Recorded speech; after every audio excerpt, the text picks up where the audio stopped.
Boa noite, pessoal. Iniciando a nossa oitava aula do curso de Análise e Projeto Orientado a Objetos.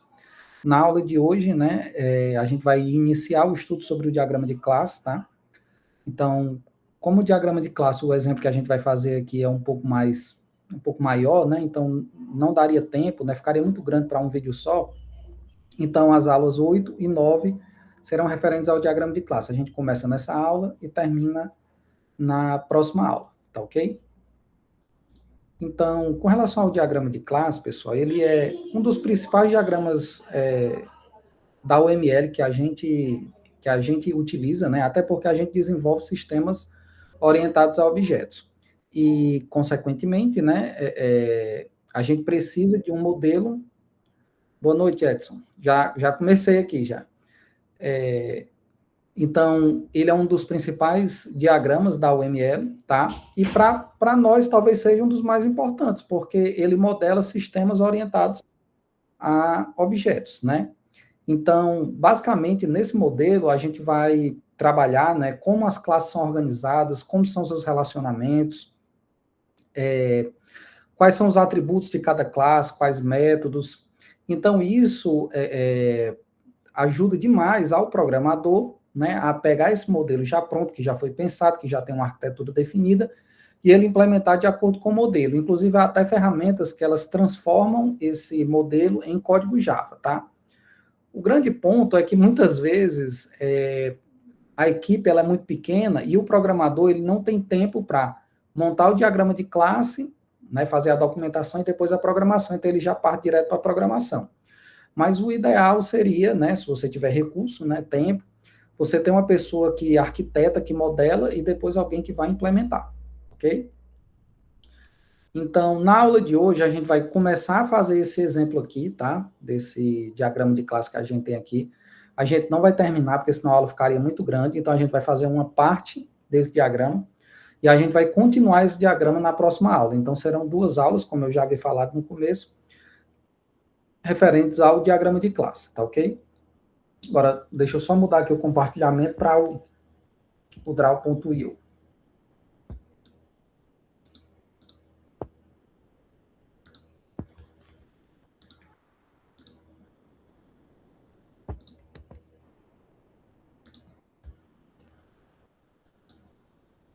Deixa eu ajeitar aqui. Só um momento.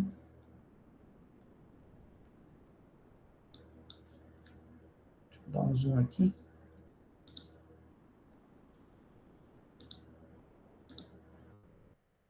Aumentar um pouquinho aqui. Pronto, pessoal. Agora aqui, no draw.io, né, primeiro, pessoal, eu configurei um pouco aqui o frame aqui, né, para a gente fazer, porque como o diagrama é um pouco maior, naquele que vem para o padrão, você, talvez, a gente ficasse com pouco espaço. Então, eu vim aqui, né, com ele em branco aqui, eu vim aqui em tamanho do papel, aí eu coloquei essa escala aqui 16 por 9, né, e coloquei a horizontal, porque aí ele fica maior e fica na horizontal, que é basicamente o que a gente precisa, né. Então, no exemplo que a gente vai fazer, que é o exemplo que tem no slide, tá? Vocês podem conferir depois, a gente basicamente vai modelar aqui um sistema, que ele é um sistema que ele controla, é como se fosse de uma clínica, né? Que ele controla pacientes, atendimentos, né? Então, você vai ter o usuário, que seria como se fosse a pessoa que trabalha na clínica, e você terá os pacientes e você tem atendimentos relacionados a esse paciente, tá ok? Então, é basicamente esse o sistema que a gente quer modelar, né? Para iniciar aqui, né, a gente vai utilizar, basicamente, né, a gente também continua utilizando só os recursos aqui da UML padrão aqui mesmo, tá? E o principal será esse daqui, que é o de classe, tá? Então, a primeira classe que a gente vai modelar aqui vai ser a classe pessoa. Então, a gente dá o nome dela aqui, né, da classe pessoa, e praticamente, pessoal, todo sistema que você vai fazer, você vai ter uma classe pessoa nele, tá entendendo? Com atributos e métodos. Por quê? Porque quase todo sistema tem informações acerca da pessoa, né? Nome, data de nascimento e etc. Né? Então, todo sistema que tem login, pelo menos, né? Que tem um cadastro, você acaba tendo esses dados de pessoa, tá, pessoal? Então, aqui, o que foi que eu pensei, né? Para eu não ter que digitar tudo aqui, eu já fiz aqui uma colinha aqui, que eu vou copiar e colar, basicamente, os atributos e os métodos, porque se eu fosse digitar, por exemplo, aqui, eu preciso digitar 4 atributos, que são os atributos da classe pessoa, certo? Que são esses aqui. Que são esses aqui. Nome, e-mail, telefone, data de nascimento e código, tá? Se eu fosse digitar isso aqui tudinho, pessoal, a gente só ia terminar 10 horas da noite, tá entendendo? Fazer isso para cada classe. Então, como é que se diz? Eu estou com uma colinha aqui, né? Que aí eu vou explicando e vou copiando e colando os métodos e atributos necessários, tá? Então, na classe pessoa, o que é que acontece? Os atributos da classe pessoa basicamente são nome, e-mail, telefone, nascimento e código. Como a gente já havia comentado, acho que na revisão, veja que ao lado dos atributos você tem um símbolo de menos, né? Você tem um tracinho, né? Isso aqui indica que esse atributo ele é privado. Então, somente aqui dentro dessa própria classe você consegue acessar diretamente. E depois aqui dos 2 pontos, a gente tem o tipo dele, né? Então, basicamente, nome, e-mail e telefone são string, nascimento, né, que seria esse nas, seria do tipo data, e código seria do tipo inteiro, né? Esse código aqui seria, por exemplo, o ID, né? Seria algo que identificasse essa pessoa, tá? E no exemplo que a gente está fazendo aqui, a gente não tem funções, a gente não tem métodos na classe pessoa. Boa noite, Marcelo. Comecei agora aqui o exemplo aqui do diagrama de classe. Então, a gente não tem métodos relacionados à classe pessoa. Então, a gente pode clicar aqui, nessa parte aqui, e excluir, tá? Aqui eu só vou pintar aqui para ficar um pouquinho mais bonitinho, né? Deixa aqui. Pronto. Assim ficou mais bonito, né? Então, assim, então aqui a gente já, para esse exemplo, a gente já modelou o que a gente queria da classe pessoa, que basicamente são os atributos dela, certo? Aqui no nosso sistema, a gente também quer ter 2 tipos de entidades, que são a entidade de funcionário, tá? E a entidade de paciente, tá? Então, a gente tem funcionário e a gente tem aqui o paciente. Tem funcionário e a gente tem paciente. Ok. Então, aqui, ó, na classe funcionário, a gente vai ter alguns atributos que são específicos do funcionário, bem como também métodos que são específicos para você lidar com os funcionários do seu sistema. Então, para os funcionários, nós teremos aqui dois atributos, que são basicamente descrição e cargo, certo? E como funções, nós teremos algumas funções aqui, certo? As principais aqui que a gente tem são, então, são cadastrar funcionário, certo? Deixa eu ver se eu aumento aqui. Pronto, a gente tem aqui cadastrar funcionário, editar dados e get nome. Veja, pessoal, que a nossa classe de funcionário faz sentido um funcionário ele também ter nome, e-mail, telefone, etc, né? Só que a gente não precisa colocar ele, modelar ele aqui dentro da classe funcionário. Por quê? Porque a gente pode simplesmente fazer um relacionamento de herança. Então, pronto, quando a gente... Deixa eu apagar esse extends aqui, que não precisa. Quando a gente faz esse relacionamento de herança, a gente basicamente está dizendo que esses atributos aqui, eles também vão pertencer à classe funcionário, tá? Então, no funcionário irão ficar apenas os atributos que são específicos desse funcionário, que no caso aqui seriam o cargo e a descrição, que essa descrição aqui pode ser, por exemplo, uma descrição da atividade. Bem como os métodos que a gente tem aqui, eles também são específicos para o funcionário, que seria cadastrar funcionário, certo? Cadastrar um novo funcionário, editar dados do funcionário e pegar o nome do funcionário. Veja que esse get nome, a gente não tem um atributo nome aqui. Então, esse get nome, provavelmente, ele vai vir sobre a herança, vai vir devido à herança aqui da classe pessoa. Aí você me pergunta, mas, professor, eu estou vendo que aí em pessoa tudo é privado, tá entendendo? Como é que esse esse funcionário vai acessar. Isso aqui, provavelmente, pessoal, nesse exemplo aqui, eles omitiram aqui os métodos setters e getters, tá? Que são métodos padrão, praticamente toda vida que você cria atributos privados, quando você está trabalhando com orientação a objeto em Java, se você vai utilizar esses atributos, e não é só naquela classe, né?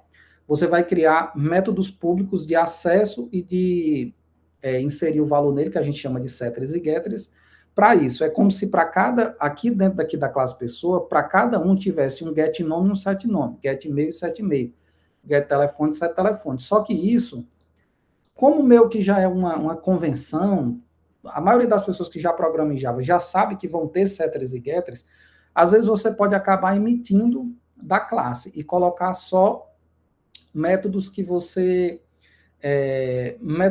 vai utilizar, como cadastrar, editar, etc. Por quê? Porque esses setters e getters, eles meio que já vêm como padrão, tá? Então, aqui, a gente tem a classe funcionário,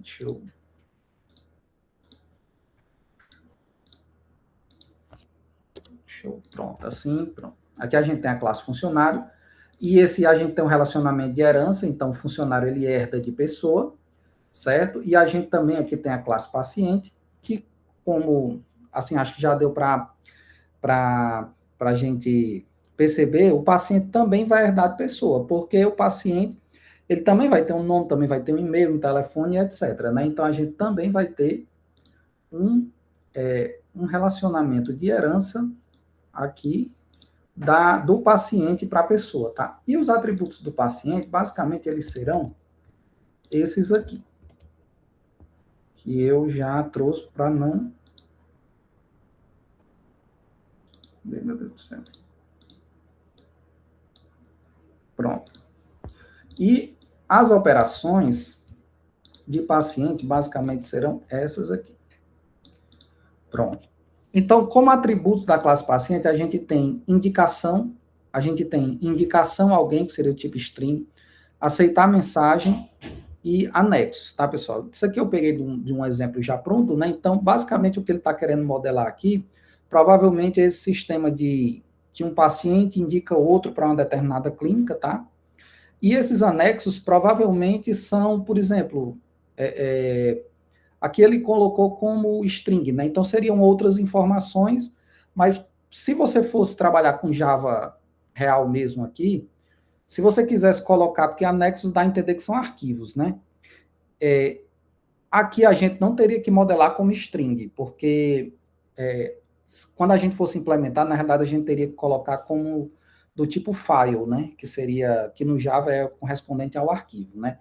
Então aqui, mas aqui está do tipo string, mas se você quiser modelar com relação a tipo de que esse objeto aqui ele se refira a arquivos, PDF, Excel, etc., seria do tipo file, tá? E com relação às operações, a gente tem aqui cadastrar paciente, cadastrar anexo e editar dados. Eu acho que eu não falei, tá, pessoal? Mas veja que aqui nas operações, todas estão com um símbolozinho de mais aqui anterior ao nome delas. Então, basicamente, o que a gente está dizendo aqui é que elas são todas públicas, tá? Os parênteses aqui, eles indicam que elas são métodos, né? Esses parênteses que tem depois do nome. Se ela tivesse atributos, né? Se você quisesse modelar aqui os atributos que esses métodos vão receber, você teria que colocar aqui dentro dos parênteses e depois aqui dos dois pontos, não é aqui, depois dos dois pontos, é o tipo do atributo, mas no caso aqui não é o tipo do método, até porque não tem sentido. No caso aqui seria o retorno desse método. No exemplo aqui, praticamente todos os retornos ele colocou como string. Isso aqui, pessoal, vai depender de modelagem para modelagem. Vai ter sistema que você vai querer que esses métodos retornem em string, ou seja, só uma mensagem dizendo que deu certo ou que deu errado, tá? Ou, muitas vezes, você pode retornar o próprio objeto que você cadastrou. Então, por exemplo, o cadastrar paciente, né? Vai chegar nesse método, ele vai processar, vai salvar no banco de dados, aí vai ser gerado um ID, né? E esse objeto, esse paciente com o ID do banco de dados, você retorna para a interface, né? Que no caso, muitas vezes, seria o projeto do front-end, né? E isso aqui a gente estaria trabalhando no back-end, né? Nessa parte aqui. Então, basicamente aqui, deixa eu só enfeitar aqui um pouquinho aqui. Vou deixar aqui no nome padrão. Então, e aqui eu vou tirar esse nome aqui, extends. Então, basicamente, aqui a gente tem as nossas duas entidades principais do nosso sistema, que elas herdam, então, tanto o funcionário quanto o paciente têm os mesmos atributos, né? Eles herdam esses atributos de pessoa, tá? Outra informação muito comum da gente armazenar nos nossos sistemas é o endereço, tá? Deixa eu só copiar e colar aqui, que facilita, né? Então, aqui seria o endereço. Endereço.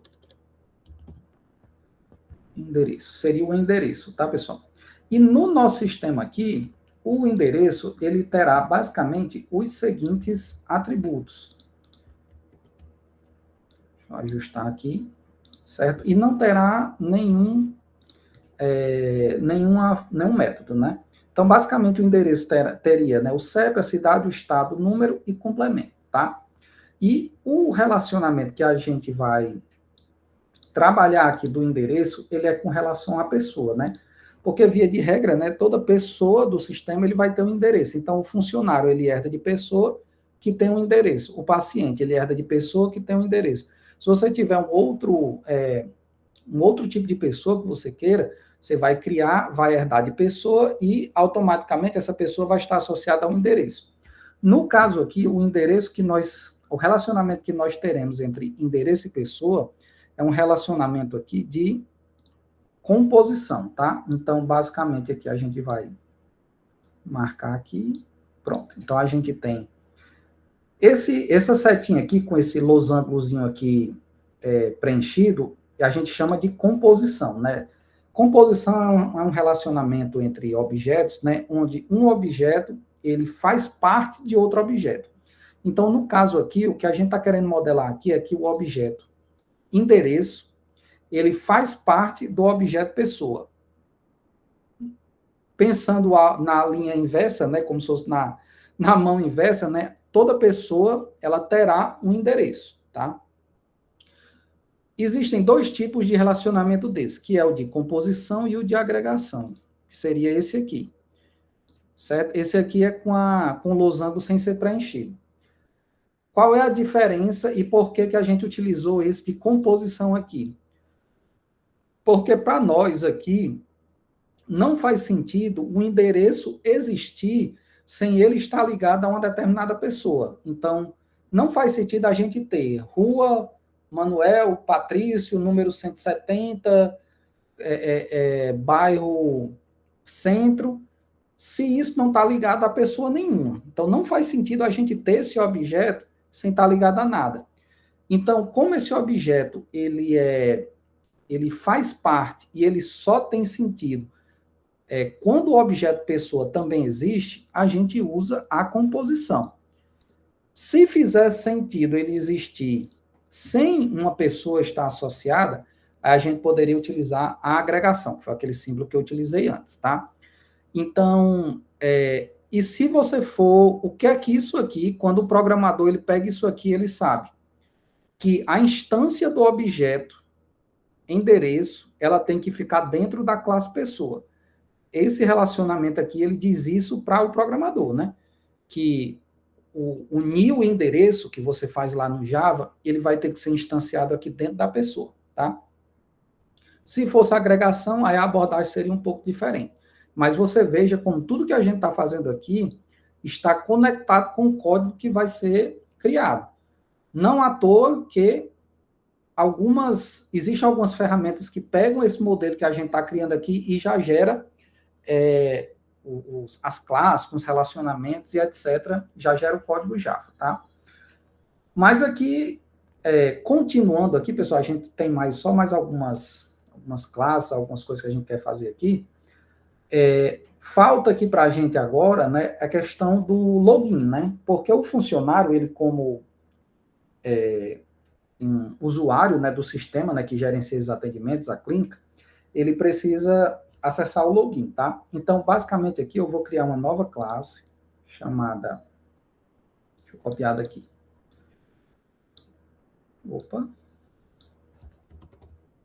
Chamada usuário nessa classe usuário, basicamente nós teremos apenas esses dois atributos aqui que são booleanos, tá vendo aqui? Que é o atributo isBlock e isAdmin. Isso aqui é basicamente para dizer se esse usuário ele está bloqueado de acessar, por exemplo, algumas funcionalidades do sistema, e se ele é administrador do sistema, tá? Então, a gente tem só esses dois atributos e não teremos métodos nessa classe, tá? E o relacionamento entre um usuário e um funcionário, nós iremos utilizar o relacionamento de herança, que no caso aqui específico, deixa eu apagar aqui. Pronto, um funcionário ele também herda, um funcionário ele também herda de usuário. Ou seja, então, o funcionário aqui, ele também, você vai conseguir identificar se ele é um administrador ou se ele está bloqueado, tá? Então, basicamente, esse relacionamento de usuário que eu queria mostrar para vocês. Daqui a pouco eu vou fazer um comentário com relação a isso aqui, certo? Uma outra classe que a gente também pode querer criar é a classe de login, que é a que vai controlar a sessão, né? Ela teria os métodos ali de login, logout, por exemplo, né? Então, essa classe de login, deixa eu copiar aqui, que é outra classe que a gente quer também, que é a classe de login, certo? Essa classe de login, ela teria dois atributos, que seriam e-mail e password. Então, no caso aqui, dá para ver que, por esse exemplo, o e-mail ele seria o login, né? Que seria tem sistemas que você coloca um login, que pode ser um nome que você digita lá, né? Um nome qualquer que você coloca. Tem umas que obrigam a ser e-mail, etc. Nesse exemplo aqui, no caso, o login, né? O nome de usuário, digamos assim, é o próprio e-mail, tá? E no caso, a gente tem um método entrar e uma novidade aqui, né? Esse void aqui, que tem aqui depois dos dois pontos, é basicamente para dizer que esse método ele não retorna nada. Então, o objeto que chama esse método, ele não vai ter nenhum retorno, ele vai executar a operação, mas não vai retornar nada, tá? E no caso, essa entidade login, ela tem que estar associada a alguma coisa, ela não pode ficar solta aqui, né? Então, ela vai ficar associada a o nosso usuário. Deixa eu ligar aqui. Opa, pronto, tá? E a gente pode também colocar aqui o que a gente chama de multiplicidade, né? Deixa eu ver se eu consigo arrastar ele um pouco para cá para ficar melhor de ver. Pronto. Esses números que a gente coloca aqui, basicamente eles vão dizer para a gente que um login, ele só pode ter um usuário e um usuário só pode ter um login, é uma relação de 1 para 1. Ou seja, um objeto de login, ele só pode estar associado a um objeto de usuário. E um usuário só pode estar associado a um objeto de login, tá? E no nosso exemplo aqui, existe ele criou aqui uma outra classe que seria responsável por fazer o cadastro desses usuários, tá? Que seria a classe, vou colocar aqui, que seria a classe registrar. Seria a classe registrar. Essa classe registrar, ela teria os atributos nome, e-mail e senha, e teria os métodos cadastrar, tá? Opa, isso aqui deixa eu apagar. Copiou de lá, tá? E essa classe login, ela herdaria esses atributos e esse método cadastrar aqui da classe registrar. Deixa eu achar aqui o extends, tá?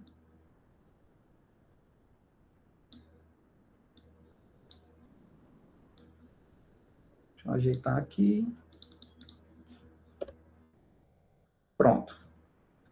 Aqui eu acredito que no exemplo aqui, pelo que eu estou vendo aqui, só está faltando uma associação que seria essa associação aqui entre paciente e funcionário, que basicamente qual é a associação que a gente tem de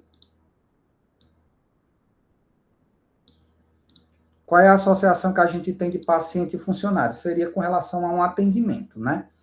E aqui, no nosso exemplo aqui, que a gente tem no slide, a gente tem uma multiplicidade aqui, que aqui seria de 0 a 1, e aqui seria de 1 a muitos, né? Lembrando que esse asterisco aqui, ele quer dizer muitos, né? Então, basicamente, basicamente, o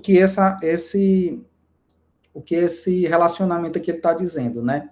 Que um funcionário, via de regra, ele pode atender no mínimo um e muitos pacientes, pode fazer esse atendimento, e um paciente, ele pode não ser atendido por ninguém ou no máximo um, ou seja, essa é a lógica desse relacionamento de funcionário e paciente, e que depois quando a gente continuar na próxima semana, a gente vai complementar isso aqui, tá? Então, uma dúvida que pode estar passando na cabeça de vocês, né? Rapaz, se eu fosse modelar isso aí, eu faria diferente. E faz sentido, porque eu também faria diferente aqui, tá? Isso aqui eu peguei um exemplo, mas, por exemplo, essa estrutura aqui, de usuário, login, registrar, essas 3 classes aqui, eu acho que a gente poderia simplificar isso aqui, tá? Eu acho que, por exemplo, eu não criaria essa classe registrar, tá? Eu acho que ela está redundante aqui nesse exemplo. Uma classe de login eu acho interessante, principalmente para, além do método entrar, por exemplo, você poderia ter aqui, deixa eu adicionar aqui, você poderia ter um método aqui também que seria sair ou logout. Isso aqui não tem no exemplo, né? Isso aqui eu já estou colocando mais. Então, assim, uma classe de login eu acho que faz sentido. Porém, por exemplo, na classe de login, eu acredito que eu não precisaria do e-mail e do password. Ele está aqui nessa classe de login. Eu traria para a classe, por exemplo, de usuário. Então, e eu acho que talvez eu nem utilizasse um e-mail, né? Eu utilizasse um campo chamado login do tipo string, tá? Então, a gente teria o e-mail, que seria esse e-mail que estaria em pessoa, e na classe usuário, eu teria um login e um password, tá? Então, e eu excluiria essa classe registrar e tanto o método cadastrar como editar, no caso de que tem aqui na classe registrar, eu moveria ele para a classe, por exemplo, usuário, tá? Então, eu faria o seguinte, eu faria algumas modificações no exemplo aqui. E lembrando também, pessoal, o exemplo aqui, ele não tem tudo, tá? Porque, por exemplo, aqui no registrar, da forma que tem um cadastrar, a gente poderia também ter um método editar, teria um método excluir, poderia ter um método inativar. Então, assim, o que eu quero dizer com essa fala final aqui, para a gente encerrar, que a modelagem do sistema, ela é de acordo com o arquiteto, com quem está projetando o sistema, tá? Então, assim, alguém pode ver esse exemplo e gostar dessa estrutura aqui. Por quê? Porque você dividiu mais as classes e cada classe fica com a responsabilidade pequena, digamos assim, né?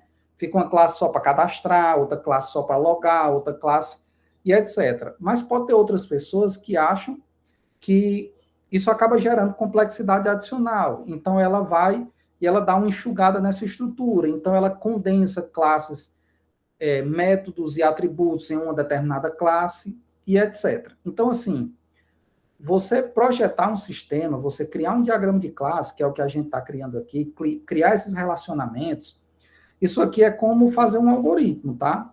Cada pessoa que pegar para fazer a sua arquitetura, o seu modelo, ela vai fazer diferente, porque ela tem um pensamento diferente. Então, aqui a gente tem um exemplo. O que eu quero que vocês entendam é, basicamente, o que são essas classes, os atributos, os métodos, a estrutura dessa sintaxe aqui, que começa com o símbolo de visibilidade, o nome do método, dentro dos parênteses terá os parâmetros e depois o retorno. Quero que vocês entendam essas associações aqui, o porquê que tem essas multiplicidades aqui, o que é que significa, o que é que essa seta aqui significa, e essa outra seta diferente aqui, o que é que ela significa. Então, o que eu quero que vocês entendam é basicamente essa estrutura, porque caindo na prova Por exemplo, para vocês criarem algum diagrama de classe, vai ser como criar um algoritmo, tá entendendo? Não vai ter um diagrama de classe que ele é 100% correto, por exemplo. Dependendo da sua modelagem, pode fazer sentido. Agora também, assim, inventar alguma coisa, colocar um relacionamento que não tem nada a ver, que não faça sentido, aí obviamente vai estar errado. Mas a estrutura, os relacionamentos, eles podem divergir por exemplo, de um aluno para outro, de um modelo para outro. E ambos podem estar corretos. Agora, você também pode modelar algo que não faça sentido nenhum, aí, consequentemente, vai estar errado, tá? Mas, via de regra, na aula de hoje, era isso que eu queria mostrar para vocês. Falei até um pouco mais rápido aqui, que era para ver se a gente conseguia o vídeo não ficar muito grande e a gente conseguia chegar, tá? No exemplo do slide, falta a parte aqui que é com relação ao atendimento, tá? Então, essa parte a gente vai continuar na próxima aula, tá? Nessa aula a gente vai ficar com essa parte mais estrutural de usuários, login, quem acessa o sistema e etc. Só uma última dúvida aqui que vocês podem ter e que eu não respondi, né? Aqui, apenas o funcionário ele está se relacionando a usuário, login, cadastrar, etc. É porque nesse modelo aqui desse exemplo, o paciente ele não se cadastra no sistema, digamos assim, né? Ele é cadastrado pelo funcionário. Então, quem vai logar vai ser o funcionário, e esse funcionário, por exemplo, vai atender e cadastrar um novo paciente, por exemplo. Tá ok? Vou parar. O que eu queria mostrar para vocês era basicamente isso hoje. Vou parar o vídeo aqui. A gente continua na próxima semana. Quem tiver dúvida pode falar.